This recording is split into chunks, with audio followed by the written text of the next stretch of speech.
amazing, knowledgeable podcast, I should say, in the beginning, with my friend, college mate, friend, family friend, and whatnot, everything. He is more than a friend, like a bro. So, Rajiv, welcome for this wonderful podcast. Thank you. So we have so many things, बहुत सारी बातें आज हम करने वाले हैं। और ये जो बातें हैं ये शायद बहुत सारे जो ऑडियंस है उनको पहली बार पता लगेंगी। And just to for all our viewers, Rajiv holds a very eminent post in the most important and the eminent organization called Karni Sena. So more than a friend, he is helping the community and the society to build and shape up the future generations. Rajiv, please share briefly about yourself, what all you do, and कैसे आप करते हैं, क्या करते हैं, सब कुछ. Well, thank you, Pankaj. First of all, I'll endorse the thanks for Pankaj that all of the way from Bangalore. He not just waited for 1 or 2 hours, he waited for hours just for this small interview for me. I was stuck up with my daughter's flight at Indore and I'm back now. And in the middle of the way, we have fixed up this interview. So really, I appreciate Pankaj. Well, I am Rajiv. I am in the organization which I am working, that is Karni Sena Parivar. I am Jilla Sarrakshak and my name goes there, Rajeev Singh Lalwada. As for us, well, in continuation, what the origination of Karni Sena, the existence started in Rajasthan by Mr. Kalvi. Kalvi was the founder of Karni Sena. Thereafter that the Karni Sena was divided into different branches as a Rashtriya Karni Sena. That time I joined Rashtriya Karni Sena and now I am with Karni Sena Parivar. Our Karni Sena Parivar is right in MP, is led and headed by Jeevan Singh Sherpur, who is the president of it. And as far as Khandwa constituency is recognized, Mr. Pankaj Singh Purni, our president as Khandwa district. And I being a Sarrakshak in the same institute, Karni Sena Parivar. As far as Karni Sena Parivar, on 8th of January, we had a big sabha, we can call it. Nearly 15 to 16 lakh people, Pankaj, gathered there. But 36 other castes also helped us to agitate. It was not agitation against any government or any political party. To make very clear, Karni Sena does not support or hate any parties. Karni Sena is basically fighting for Rajputs and for समाज के लिए लड़ाई करती है. 8 जनवरी को भी हमारे जो मूल मुद्दे थे, वो पहला और वो फॉरमोस्ट जो था reservation. Since my birth, Pankaj and we all were studying along. We both were very intelligent. ऐसा नहीं है कि पंकज बीइंग अ ब्राह्मण and I being a Rajput कि हम लोग कोई कम होशियार थे, सभी होशियार होते हैं. बट रिजर्वेशन एक ऐसी चीज है विच वी डिमांडेड इन करनी सेना. इट शुड बी आर्थिक आधार पे उसका रिजर्वेशन होना चाहिए. Irrespective, I am not against any SC, ST or any community. They are all our brothers. I am not against any religion. I am not against any caste. I am not against any state. No regionalism. But as far as reservation is concerned, it should be on financial basis. Frankly speaking, reservation एक बेड़ियों की तरह है जो लोगों को लगा दी जाती है. A person getting reservation in NIT or NEET exams by 40% is getting a ranking in MBBS, and एक स्वर्ण आदमी 90 to 85, 90 लाने के बाद भी उसका सिलेक्शन नहीं होता है, तो वो कहीं से कहीं तक कम तो नहीं है. But this reservation we opposed in Karni Sena Parivar also with the same age. We had 20 सूत्री मांगे थी, उसमें से मुख्य जो थी 2, वो पहला रिजर्वेशन था and second is atrocity. To give a brief of atrocity, Pankaj, I will say, atrocity is the act of Indian Penal Code. There, in any SC, ST people, if you उनका जाति सूचक नाम भी यदि ले लिया जाएगा उनके लिए, तो you will be without any warrant, anything, you will be in prison. आपकी गिरफ्तारी हो जाएगी. तो हमारी मांग ये है, उस आंदोलन में ये थी कि गिरफ्तारी पहले जांच करने के बाद की जाए. ये हम इस चीज को भी नदारद नहीं कर सकते कि since the age old times Bharat का इतिहास यदि खंगाले तो राजपूतों ने किया है. उसमें से कई राजपूत ऐसे थे भी जिन्होंने अत्याचार भी किए. But right now we are in 21वीं सदी में है, तो वो किसी राजपूत ने यदि अत्याचार किया तो सभी राजपूत ऐसे तो नहीं हो सकते। सभी एक व्यक्ति के करने पे सभी राजपूतों को ऐसा दोषारोपण नहीं किया जा सकता। SC/ST पीपल्स को राइट्स मिलना चाहिए, आई एम विद देम, उन्हें ज्यादा से ज्यादा सुविधाएं देना चाहिए, बट रिजर्वेशन जैसी चीज नहीं होना चाहिए। आर्थिक आधार पे कोई ब्राह्मण परिवार है, किसी राजपूत के पास 2 एकड़ जमीन मजदूरी कर रहा है, उसकी आर्थिक अवस्था अच्छी नहीं है, तो उसके बच्चों को भी रिजर्वेशन मिलना ही चाहिए। This where are 2 forms. वो एट्रोसिटी, उसमें हमारा एट्रोसिटी एक्ट में यही कहना पड़ता है कि बिना जांच के गिरफ्तारी नहीं होना चाहिए। एक छोटा सा एग्जांपल दूंगा। I belong to Khandwa. Khandwa में एक सराफा मंदिर है, उसके पास एक शिव मंदिर है, वहाँ एक BMS डॉक्टर है ब्राह्मण, वो दिन भर सेवा करता है। वहां उस पुजारी ने मंदिर में साफ सफाई कर रहा था, तो सामने एक SC व्यक्ति ने साइकिल रख दी। उसने बहुत निवेदन तो ले उसे बोला कि साइकिल पीछे रख दो। उसने अब उस चीज को मुद्दा बना लिया और थाने में उसके अगेंस्ट कंप्लेंट कर दी कि इन्होंने मेरा अपमान किया और मंदिर के अंदर प्रवेश करने से मना किया। और वो पंडित को मैं इतने अच्छे से जानता हूँ, इतना विनम्र, इतना सभ्य है। बाद में उसे थाने बुलाया गया, उसे लिखित में माफी मांगी गई और उनका कंपनसेशन करके उसको छोड़ा गया। तो ये छोटी छोटी सी चीजें गलत है। एट्रोसिटी एक्ट या कुछ पावर्स SC/ST को दिए जाते हैं, वो भी जांच के अनुसार हो तो कोई दिक्कत है। That's my meaning for. Other than इस पे भी करनी सेना के बहुत सारे बिंदु थे जो अभी शॉर्ट इसमें इंटरैक्ट नहीं कर सकते। जो मेन 2 थे पंकज, वो मैंने डिस्कस किए हैं। एक जो बहुत बड़ा डिटीरियोरेशन हुआ है last few decades, and because of the whatever the things are there in the print media और may be the television media के थ्रू, एंड जो एक पोर्ट्रे किया जाता है कि अगर कोई राजपूत है, कोई क्षत्रिय है, तो वो हमेशा हर मूवी में कुछ गलत करते हुए दिखा रहा है, कोई ब्राह्मण है तो उसको गलत करते हुए दिखा रहा है। I personally feel that this yes, is what I can give you examples. Yeah, this is what are the few things आप ये तो दिखा रहे हो, but what are the contribution these people have done for the community and the society, जिसके कारण आज भारत और हिंदुस्तान जो है वो बचा हुआ है। Why? Just to break up, sorry to interrupt. राजपूतों का जो इतिहास है, मैंने जितना पढ़ा है और being a Rajput fellow, I will say यदि 8,500 आजादी के समय सरदार वल्लभ भाई पटेल से संधि करके 8,500 किले इस देश के राजपूतों ने देश को समर्पित किए, और जितनी रियासतें थी उसमें से मोर देन 564 रियासतें विलीन हुई। सरदार वल्लभ भाई पटेल जी, हमारे आयरन मैन, ने उसको विलीन करके देश बनाया। वो वही राजपूत थे जिन्होंने अपना सर्वस्व छोड़ के देश के तिरंगे के नीचे खड़ा होना गर्वान्वित महसूस किया है। और आज उन राजपूतों के लिए यदि आवाज उठाना कुछ गलत है तो मैं गलत हूं। और जो पंकज जी बता रहे थे कि न्यूज मीडिया, इसमें भी आप सीरियल्स देखे, मूवीज देखे। आई वाज इन गुजरात, पहले मैं गुजरात में था, आई वाज यू, वहां के गुजराती मूवीज देखो। I happen to be in once in a movie, उसमें जो विलन होगा या वो होगा वो राजपूत ही बताया जाएगा। आप आज स्टार+ या किसी भी चैनल्स पे जाइए, सीरियल देखिए, उसमें यदि कोई भी विलन का रोल होगा, उस बंदे के आगे सिंह जरूर लगा दिया जाएगा। तो ये जो एक भ्रांति राजपूतों के लिए फैलाई गई है, I am strictly against it. ऐसा कुछ नहीं है। एक व्यक्ति या एक कोई इतिहास में हुआ है, उसके बदौलत सारे राजपूतों को दोषारोपण नहीं किया जा सकता। राजपूतों के अपने कल्चर होते हैं, द रिस्पेक्ट, द पर्दा एंड ऑल, जो सम्मान एक दूसरे को दिया जाता है राजपूत कल्चर में, आई डोंट थिंक वो किसी और कास्ट में दिया जाता है। Absolutely. We treat all humans together, एक जैसा सम्मान, ब्राह्मण्स को भी वही सम्मान। और हमारे यहाँ के जैसे मैं एक एग्जांपल समान अधिकार और समान ट्रीटमेंट और रिस्पेक्ट की बताता हूँ।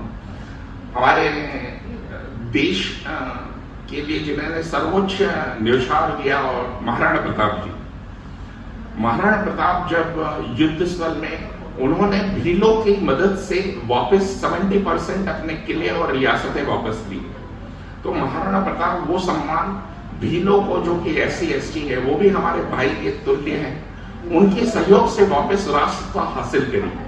तो जो सिसोदिया वंश, जो महाराणा प्रताप के वंशज है, उनके जो राज चिन्ह है, उसमें एक तरफ राजपूत योद्धा है और दूसरी तरफ एक भील योद्धा है तीर कमान के साथ। ये रिस्पेक्ट राजपूत भीलों को भी दिया है। तो ऐसा नहीं है कि कोई राजपूत यदि SC ST का है तो उसको गलत ट्रीट करेगा। We respect all caste same as to same.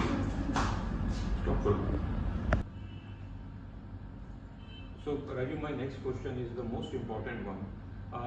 For example, there was a movie called Padmavati, and Bhansali ji ने जब movie बनाई थी, but whatever is shown in the movie was actually disturbing the actual, the real story of Rani Padmavati or Maharani Padmavati, and people perceive in the society and community that ये करनी सेना जो है ये एक ऐसा संगठन है जो कि कुछ ना कुछ बहुत ज्यादा हाइपर एक्टिव होकर के काम करते हैं, ये कहीं तोड़ फोड़ करते हैं। So what is the actual concept of करनी सेना एंड हाउ करनी सेना is helping in the social reform?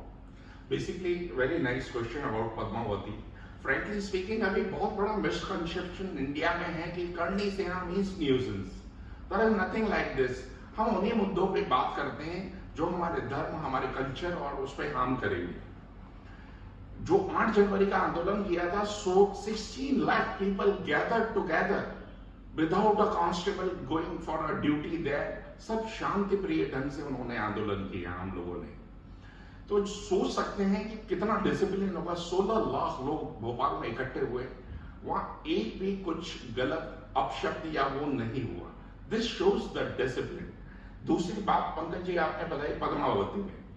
Padmavati हमारा कल्चर, दुनिया की ऐसी कोई कौम, you can take any country today, you take Americans, you take European countries, you take Israel, any woman, any caste, वो रानी हमारी पद्मावती ही थी जिन्होंने अपनी इज्जत बचाने के लिए अपने आप को झोंक दिया आग में। यदि उसी रानी पद्मावती के चरित्र और उनके फिल्मांकरण में थोड़ा भी कुछ हमें गलत लगा था, इसलिए हमने उसका विरोध किया था। बाद में उस मूवी में वो सारे सीन्स अलग किए गए, एडिट किए गए, अप्रूव्ड थे उसके बाद वो। बिकॉज करनी सेना ऐसा नहीं है कि सिर्फ राजपूत, देश का इतिहास से आप यदि छेड़खानी करोगे तो ऑब्वियसली हम एजिटेट करेंगे।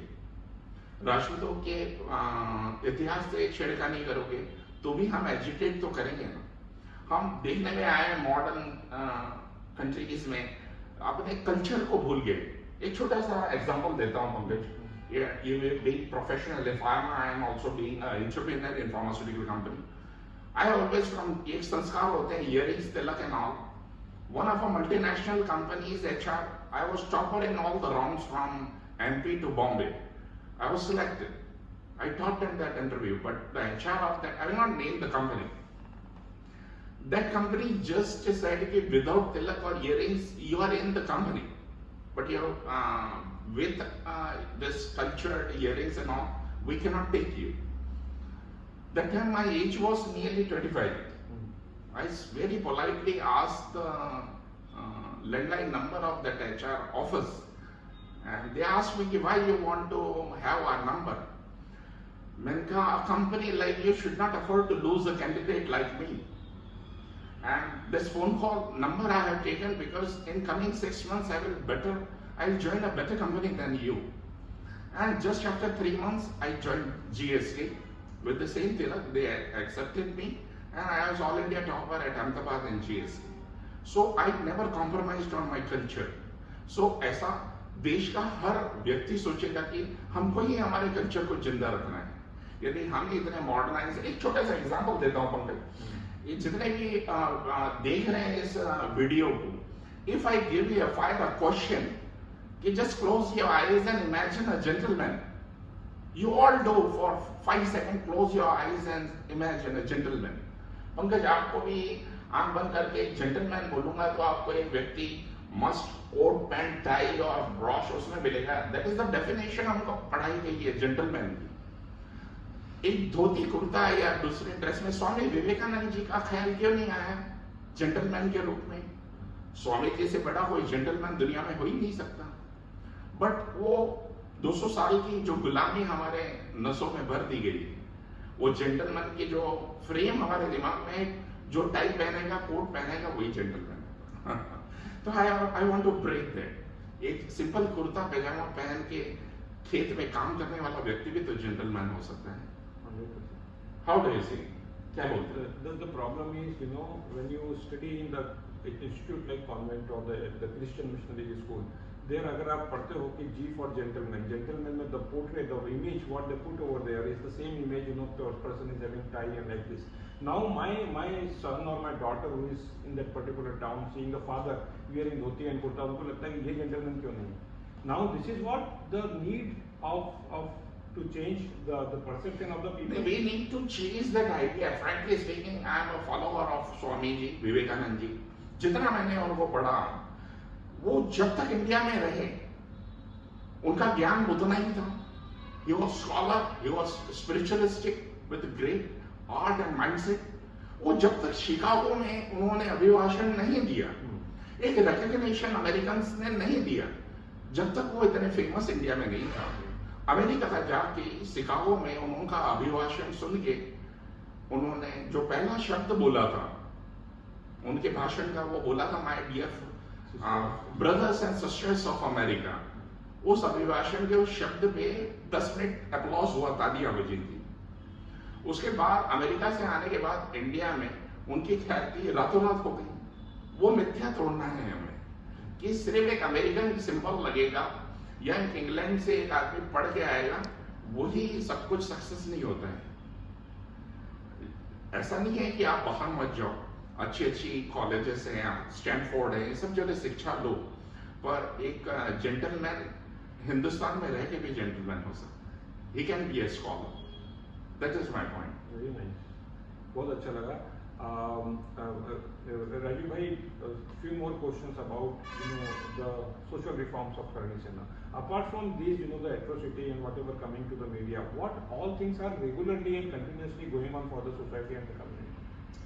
Frankly speaking, Karni Sena उन हर क्षेत्रों में अपना काम करती हैं, सहयोग करती हैं. जितने भी रिलीजियस होते हैं, चाहे वो खंडवा हो, MP हो, हम सभी में अपना सहभागिता देते हैं. समाज में हो, दूसरी कास्ट के लोग भी हमें जहां भी बुलाते हैं, हम उनको सहयोग देने में तत्पर रहते हैं. जो एक मिथ्या है करनी से, जैसे इट इज नॉट आई से, अभी कुछ कारण से एक बार मेरे को बोलना पड़ा था कि being a Rajput, I say we are born warriors. We are born warriors. युद्ध हमारे नसों में है, नॉट इन माई ब्लड. तो I am entrepreneur of a pharmaceutical company. It is of just 5 groups. जो जीन्स में युद्ध करने की क्षमता और नेतृत्व की क्षमता राजपूत में होती है. But we are born warriors.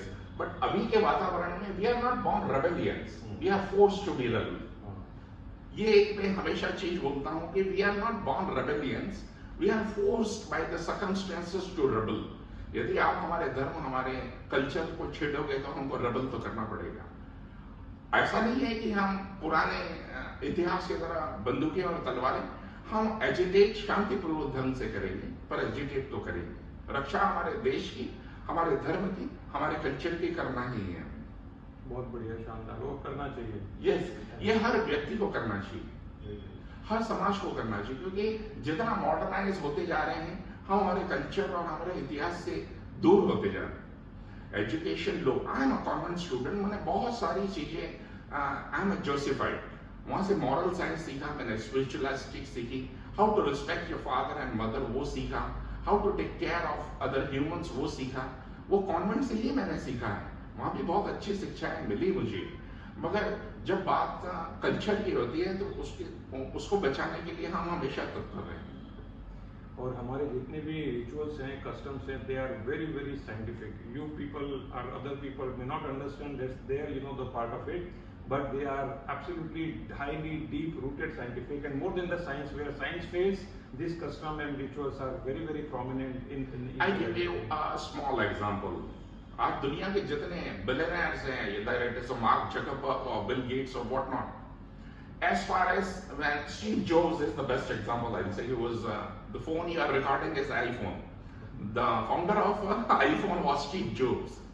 When Steve Jobs उनके साथ कुछ विश्वासघात हुआ, he was kicked away from the iPhone, Apple. I don't think most of the people know. He came to India in depressed mood, and one of the Guru Neemkarolibaba is there in Himachal. उनके वहाँ वो 6 महीने सेवा करी आश्रम में रहा, he was blessed, उसको कुछ वहाँ मिला होगा, शांति मिली होगी, उस कल्चर को एक्सेप्ट किया, and he was once again he went back to European countries and उसने रीलॉन्च किया आईफोन। तो दुनिया के जितने बड़े बड़े ये बिलियनर्स हैं ऐसे, Mark Zuckerberg is also disciple of Neem Karoli Baba. So जहाँ स्पिरिचुअलिटी की बात हो, जहाँ अध्यात्म की बात हो, जहाँ कल्चर की बात हो, एस्कॉन को ले लीजिए, सारी दुनिया दीवानी है कृष्ण के पीछे एस्कॉन टेम्पल के रूप में। तो जब दुनिया बाहर के लोग इंडिया को फॉलो कर रहे हैं तो कम से कम हमें अपना कल्चर नहीं छोड़ना चाहिए। I visited even near Nainital. There is a place called Kenchi Dham. If you go there, this is the place of Neemkarolibaba, and there is a big Lord Hanuman temple where all this miracle he has shown and really helped people. Where Mark Zuckerberg, after Steve Jobs also visited because of the advice of Steve Jobs, what he told him, and after this, the Facebook and everything happened. So these are the very powerful places. You need to really understand the importance of this. We need to understand the spirituality, the history, the culture. जो भी rituals होते हैं वो बहुत scientifically proved है, very very scientifically proved. You can fire any question, I will give the scientific reason for them. वो चाहे ब्राह्मण जैसे ब्रह्म घाट की जनेऊ पहनते हैं, क्षत्रिय हम शिव घाट के जनेऊ पहनते हैं, वो जनेऊ पहनने का भी अपना महत्व है। बीइंग मेडिकोस, पैरामेडिकोस, उन सारे मेडिकल तथ्य हैं, साइंटिस्ट लोग उसको मानते हैं। सो हर रिचुअल्स, हर उसका एक अपना महत्व होता है। Perfect. Now, what is the role of a government in terms of keeping these customs, rituals saved and preserved, so that this will remain as our identity for a longer period of time? One, can be transferred to the next generation? Yes, a very good question. Frankly speaking, I don't speak on politics because being a Samrakshak of Karni Sena Parivar, I should not. But as far as Pankaj ji has just asked me about the scenario of politics, I really appreciate Mr. Modi. Modi is the first prime minister in the history of country after 75 years who's taking care of all spirituality, the culture and the nationality of India. I really appreciate him. He is rebuilding देश के सबसे बड़े भगवान माने जाने वाले राम भगवान का भी उन्होंने मंदिर बनवाया। ऐसे नेताओं को और आना चाहिए, ये मेरी कामना है। Perfect. Any final message you would like to communicate before we wind up this podcast? Okay, while in conclusion, I will be thanking you, Pankaj. Such a odd situation you made at a point. Means from morning I didn't had my lunch and I skipped my dinner just for this interview. So this is to all the viewers. Guys, you guys can't imagine what happened today, what all things we went through, and this was next to seems to be very impossible. But it was the efforts of Pankaj who made it. Both of us. It is a kind gesture that it is giving credit to me. But Pankaj had took lots of pains to take this interview. Thank you. And the most important one, the person who is shooting the Om Prakash Dwivedi. Thank you, Om The Prakash. person who is keeping all the patience in shooting this podcast. So before we wind up, last message to the community and the people and the viewers and people, those who really think something wrong, let's have a one-on-one straightforward message to all the people. तरक्की करें, America जाएं, abroad जाएं, दुनिया भर के educations लें और देश के लिए काम आए। अपना कल्चर कभी ना छोड़ें। एक तिलक लगाने से आपको अपमानित महसूस नहीं होना चाहिए, तिलक लगाने से आपको गौरवान्वित महसूस होना चाहिए। जय कर। Thank you so much. चलो भाई, पानी भी है।